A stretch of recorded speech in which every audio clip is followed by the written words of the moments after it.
People have always asked themselves the big questions in life. Questions about the meaning, suffering, the afterlife, and the existence of God. In this video we want to look at 5 of the most important questions people ask God. Why do you allow so much suffering? Suffering is part of life and serves to help us learn and grow. It can lead us to compassion, strength, and resilience. Suffering can help us learn important life lessons, such as compassion, strength, and resilience. Through difficult experiences we can grow and become better people. Without suffering we would not be able to experience happiness and joy so intensely. Suffering represents a contrast that sharpens our sensitivity to positive experiences. Suffering is often the result of choices people make, whether intentionally or unintentionally. God respects free will and does not directly intervene in all events. Suffering offers us the opportunity to show compassion and help other people. Through our willingness to help and our commitment, we can alleviate suffering and improve the world. What happens after death? Different religions and cultures have different ideas about the afterlife, such as heaven, hell, reincarnation, or nirvana. Ultimately, it is a mystery that each religion and each person must interpret for themselves. The idea of transmigration or rebirth states that the soul is reincarnated into a new body after death. This can be seen as an opportunity to learn from past mistakes and grow in a new life. In some spiritual traditions, the afterlife is described as a state of union with the divine or universal consciousness. This is often viewed as a state of complete peace and bliss. Does free will exist?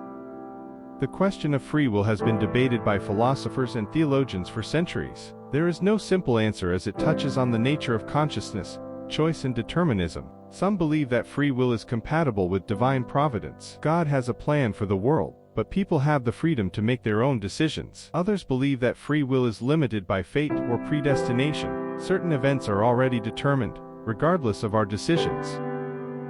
What is the meaning of life?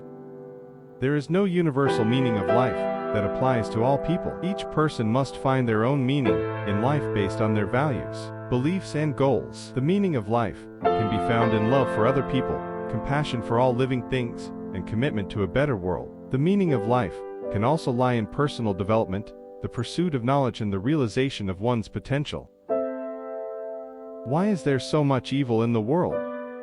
Evil is not an independent force, but rather the absence of good. It arises from decisions made by people guided by selfishness, greed, hatred, or ignorance. God gave people free will and thus allows them to act evilly. Ultimately, the responsibility for evil lies with humans. Evil is not immutable. Through awareness raising, education, and upbringing, we can inspire people to live a good life in a better world.